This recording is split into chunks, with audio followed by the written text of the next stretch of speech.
Hello, my young philosophers, theologians, and scholars of religion. So I've had a few requests for a video talking through some ideas to do with the Imamate, which is in the Shia roots of faith. So here I'm going to talk to you about the Imamate. This is aimed at the GCSE, this is aimed at AQA, may be useful for other exam boards. Obviously, there's a lot more depth that could be gone into, and at A-level you might look at it in a lot more depth. But for now, I'm going to talk to you about what you might need to know for your GCSE exams coming up. So the Imamate is part of the Muslim belief section of your exam, and it is one of the 5 roots of faith, or usul ad-din, in Shia Islam. And whilst there are many things that Sunni and Shia Muslims kind of agree on and both believe in, so we could talk about Tawheed, the oneness of God, for example, the Prophet Muhammad being the last prophet, the final prophet for, revelation to the whole of humanity. This belief in the Imamate is something that is unique to Shia Islam, the Shia understanding of Islam. So there's lots of similarities, but this is one that is different. So after the death of the Prophet Muhammad, the idea is in Shia Islam that certain people from his bloodline or from his family bloodline were appointed by God to be the rightful successors, or the peoples who lead the faith after he was gone. So after the Prophet Muhammad has passed away, there needs to be someone who leads the community, leads the ummah. They need a leader. You've probably learned about the sort of different ideas about who should have been that successor or the leader. Neither group is saying that the next leader was a new prophet, because the Prophet Muhammad is the final prophet, the seal of the prophets. So neither of them are saying it's a new prophet. What they're saying is it's a new leader, person to guide the community. Okay, how do we live this faith out? Now, how do we actually do Islam? So within Shia Islam, these right leaders are called imams. And this belief that they are the rightful leaders is called the Imamate. So this is the belief that these specific people were the right people to lead the faith after the passing of the Prophet Muhammad. And so they're not prophets, but they're kind of guides for the community. And they are infallible or without sin. And we'll come back to that later. So they're not prophets, although both Sunnis and Shias tend to believe that the prophets are infallible. They are humans who are not prophets, but are kind of guides sent by God, without not having new messages and new revelations, but they can help to guide people how to follow out the revelations that the Prophet Muhammad was given. And I've heard Shia Muslims say it's kind of a sign of God's compassion, and think of God's beneficence and love and mercy, that rather than leave the ummah without a guide, without any way of knowing how to do Islam, in God's compassion, he or she kind of gave Muslims this guide to be able to help them navigate how to be Muslim after the passing of the Prophet Muhammad. So the first Imam was Imam Ali, and you might have talked about this to do with who should have succeeded the Prophet Muhammad. Why was he the right person to succeed the Prophet Muhammad, as Shia Muslims would argue? Well, he was the cousin and the son-in-law of the Prophet Muhammad. So whilst he wasn't the Prophet Muhammad's direct son, he was related in terms of the family tree. And also he was married to Fatima, who was the Prophet's daughter. And his children were the Prophet Muhammad's grandsons. So he's kind of very closely linked, and he lived in the household of the Prophet Muhammad and all that sort of, all those things. And so Shia Muslims believe that he was the correct leader or successor after the Prophet Muhammad. A piece of evidence they use for this is a hadith, which is like a saying about something, or a narration about something the Prophet Muhammad said or did at a place called Ghadir Qum, when he was with kind of companions or people who were traveling with him, and he sort of said, "Whoever I am your leader, Ali is your leader." Sunnis and Shia Muslims accept this, but it has this sort of special, really special significance for Shia Muslims that Ali was chosen at this point to be the new leader, the next leader. Sunni Muslims would say, okay, he said that, but Ali was one of the leaders. He became the 4th caliph, which is the word that's used for the Sunni successors.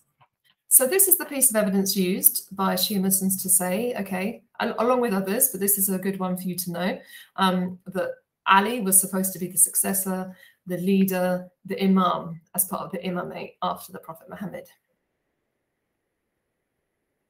And then another quote that can be used is a quote from the Quran, which is in Surah 33. You might just need to know this in the Quran for in your exam, where it could be called the verse of purification. So God only wishes to remove uncleanness from you, O members of the Prophet's household, and purify you completely. And there is a hadith that goes with this, where when the Prophet Muhammad was sort of reciting this verse, he had a cloak on and he'd gathered together Fatima, his daughter, Ali, his son-in-law, and Hassan and Hussein, his grandsons, under the cloak, and was sort of saying this verse, as if to say that these people particularly have been purified from sin and would be pure. If you remember, Shia Muslims believe that the Imams are all infallible, without sin, without error. And so a Shia Muslim would say, this points to the Prophet's household having some kind of special significance and some kind of special role. And therefore, from Ali, Fatima, Hassan, and Hussein, and all the Imams born from that bloodline, they have this special position as being pure from sin. So obviously they would be the ones that are the right people to guide the faith.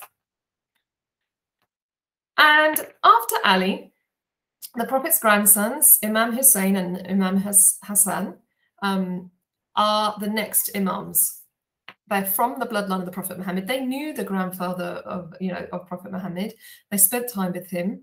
There's lots of hadiths about him, spending time with them, and they're his grandsons, And so they are part of that bloodline. So they also have this role and significance in leading the community. And you might have also heard about, hopefully you've learned about the tragic martyrdom or death of Imam Hussein when he was killed at the Battle of Karbala. And this is kind of commemorated at Ashura each year by Shia Muslims. That will be a separate video where I can talk about that in more depth. But that one of the reasons why that's such an important commemoration isn't that Hussein is a prophet, but that he had this role as Imam. And yet he was, tragically, horrifically murdered. And this is remembered with Ashura every year. Some Shia Muslims believe there have been 7 or 12 or different numbers of Imams down through the years, but something all Shia Muslims would agree on is that the final Imam Mahdi, was born and lived on earth, but has gone into something called occultation, or you could say spiritual hiding, or in the spiritual realm rather than physical. So is waiting for the end of the world to come.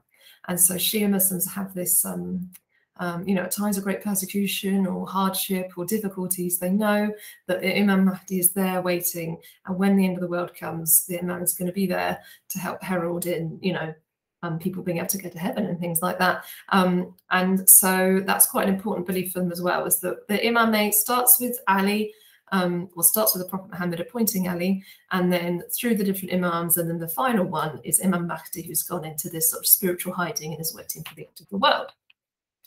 So this is kind of what the Imamate is and some key teachings you can use around it. Now I want to think about, well, how could that appear in your exam? So some things you could be asked are, give 2 beliefs that Muslims have about the Imamate. Remember, that's just 2 short answers that you need to give.